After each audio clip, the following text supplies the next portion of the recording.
Boleh nggak mana pencet?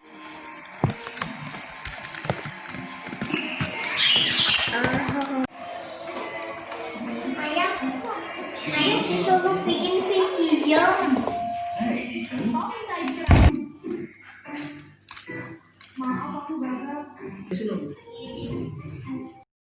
Halo teman-teman semuanya, selamat pagi. Assalamualaikum warahmatullahi wabarakatuh. Sebelumnya perkenalkan, nama saya Bayu Alan Saputro. Saya promotor dari Sharp dan kebetulan saat ini saya ditempatkan di toko candi elektronik di Surakarta atau di Solo. Pada kesempatan pagi hari ini, di video kali ini saya tidak akan melakukan bedah produk atau presentasi produk karena saya yakin sudah banyak dari teman-teman semuanya yang melakukan bedah produk, dan saya rasa itu sangat bagus sekali karena semakin banyak produk yang kita bedah, semakin banyak produk-produk yang kita coba presentasikan, itu akan menambah skill kita dalam melakukan penjualan. Jadi nanti ketika kita presentasi kepada calon pembeli atau kepada konsumen, itu akan semakin bagus dan akhirnya kita bisa closing atau bisa melakukan penjualan seperti itu. Yang ingin saya sampaikan di sini adalah aktivitas saya atau tips-tips dari saya sebelum saya melakukan penjualan atau sebelum saya melakukan aktivitas pekerjaan seperti itu. Biasanya yang saya lakukan adalah, atau mungkin yang teman-teman lakukan juga, itu yang pertama kita harus mempersiapkan diri kita dari penampilan terutama. Jadi kita harus memperhatikan dari baju kita, celana kita, sepatu kita.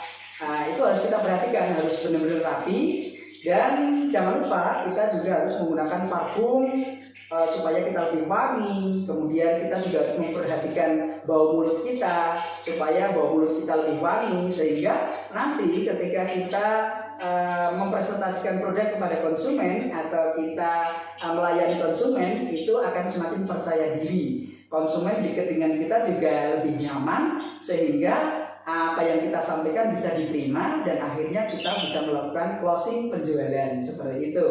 Kemudian yang kedua yang biasanya saya lakukan adalah mempersiapkan alat-alat yang menunjang pekerjaan kita supaya lebih lancar. Yang pertama yang biasa kita bawa adalah pulpen. Nah, pulpen ini wajib kita bawa. Kemudian selain pulpen tentunya juga ada buku tulis, buku saku, tapi tidak sebesar ini, cukup buku yang kecil saja yang bisa masuk di kantong. Dengan pulpen dan buku tersebut, kita bisa mencatat nih informasi yang diberikan oleh konsumen, dari mulai nama konsumen, alamat, dan nomor handphone yang diberikan oleh konsumen kepada kita, sehingga kita bisa mencatat, bisa merekap data-data konsumen. Itu tujuannya untuk apa? Tujuannya untuk memberitahukan ke konsumen apabila nanti ada promo, ada potongan-potongan harga, kita bisa follow up lebih lanjut melalui WA atau di follow up melalui telepon seperti itu. Kemudian yang ketiga, kita memastikan kondisi display produk kita. Jadi kita pastikan dulu sebelum kita menyambut konsumen atau sebelum kita menjemput konsumen, kita pastikan dulu nih display produk kita ini, kita pastikan kebersihannya, kita pastikan kalau televisi itu sudah nyala dengan baik, kemudian kulkas kita pastikan kebersihan, kita cek di dalamnya apakah ada kotoran atau tidak, kita cek kelengkapan POP-nya supaya nanti ketika kita melakukan penjualan kepada konsumen itu lebih percaya diri, produk kita bersih, tertempel POP, sehingga dengan POP tersebut kita juga terbantu nih, kita ketika presentasi bisa kita tunjukkan kepada konsumen kelebihan dari produk kita. Kemudian yang keempat yang biasanya kita lakukan adalah memastikan kondisi stok kita aman. Artinya aman di sini adalah apa yang ingin kita jual itu stoknya ada atau tersedia seperti itu. Karena sangat disayangkan ketika kita sudah presentasi dengan baik, dengan bagus, kemudian kita sudah deal dengan konsumen sudah oke dengan produk yang kita tawarkan, tiba-tiba kita ngecek stoknya ternyata kosong. Nah, itu kan sangat tidak mengenakan sekali. Nanti kita harus menyampaikan lagi kepada konsumen kalau stok kita kosong, dan akhirnya konsumen merasa kecewa nih, wah sudah oke tapi stoknya ternyata kosong. Jadi pastikan stok yang akan kita jual itu ready atau tersedia stoknya. Jadi setiap hari kita harus ngecek stok seperti itu. Kemudian yang keempat, tentunya selain berjualan barang-barang middle, tentunya kita dituntut juga untuk berjualan barang-barang high end, berjualan barang-barang premium.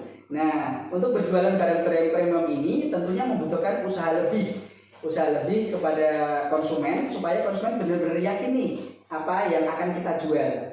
Dan untuk barang-barang premium, jualan barang-barang premium ini harus benar-benar kita pastikan. Pertama, kita harus menguasai produk knowledge kita. Jadi kita harus banyak-banyak belajar tentang produk knowledge, sehingga nanti ketika kita tanya konsumen lebih detail, kita bisa menjawab seperti itu. Kemudian untuk jualan barang-barang premium itu kita harus menyampaikan atau menguasai selling point atau keunggulan dari produk tersebut. Saya rasa juga tidak terlalu banyak yang harus kita kuasai, beberapa saja, cukup 3 poin saja menurut saya. Jadi 3 poin penting dari produk premium kita, contohnya di AC. Nah, contohnya di AC itu apa saja sih di AC yang penting yang harus kita sampaikan kepada konsumen yang mengena? Itu menurut saya ada plasma cluster, kemudian ada fungsi jet stream, ada fungsi coanda, kemudian yang paling penting adalah garansi dari kompresor produk AC kita itu selama 10 tahun, jadi itu sangat lama sekali seperti itu. Kemudian di produk kulkas juga ada plasma cutter juga yang harus kita sampaikan. Kemudian kalau di kulkas premium ada hybrid cooling system, kemudian ada fitur-fitur express freezing, ada fitur-fitur extra cool dan sebagainya. Kemudian garansi juga harus kita sampaikan kepada konsumen supaya konsumen lebih yakin dan akhirnya konsumen tertarik kepada produk kita dan akhirnya membeli produk kita. Kemudian apalagi di mesin cuci, terutama mesin cuci yang 1 tabung yang terbaru, itu yang Holestop teknologi. Nah, itu perlu kita sampaikan. 3 poin penting dari mesin cuci kita itu yang pertama adalah Holestop teknologi. Jadi mesin cuci tanpa lubang, sehingga ketika konsumen menggunakan mesin cuci kita itu tidak akan timbul bakteri, karena tidak akan digunakan untuk pengendapan sisa-sisa deterjen, sehingga bebas dari bakteri, kemudian lebih hemat air dan lebih hemat listrik tentunya. Seperti itu. Jadi pengalaman saya selama ini seperti itu. Sebelum melakukan penjualan kepada konsumen, yang pertama yang saya lakukan biasanya grooming, persiapan diri dari mulai baju, celana, sepatu, sisiran, kemudian pakai parfum supaya wangi. Kemudian yang kedua itu alat-alat penunjang seperti bolpen, kemudian buku, itu harus selalu kita bawa.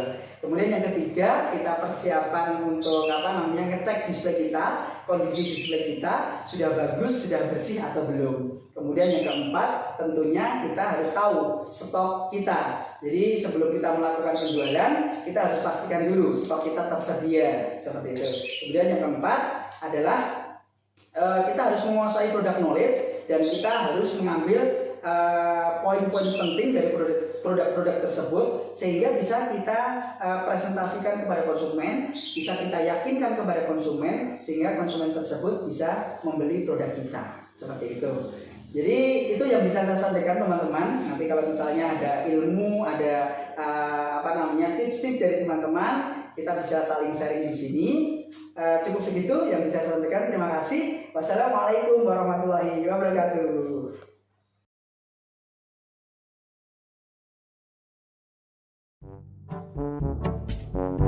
Saya ditempatkan di toko Sari Elektronik, dan pada kesempatan saat ini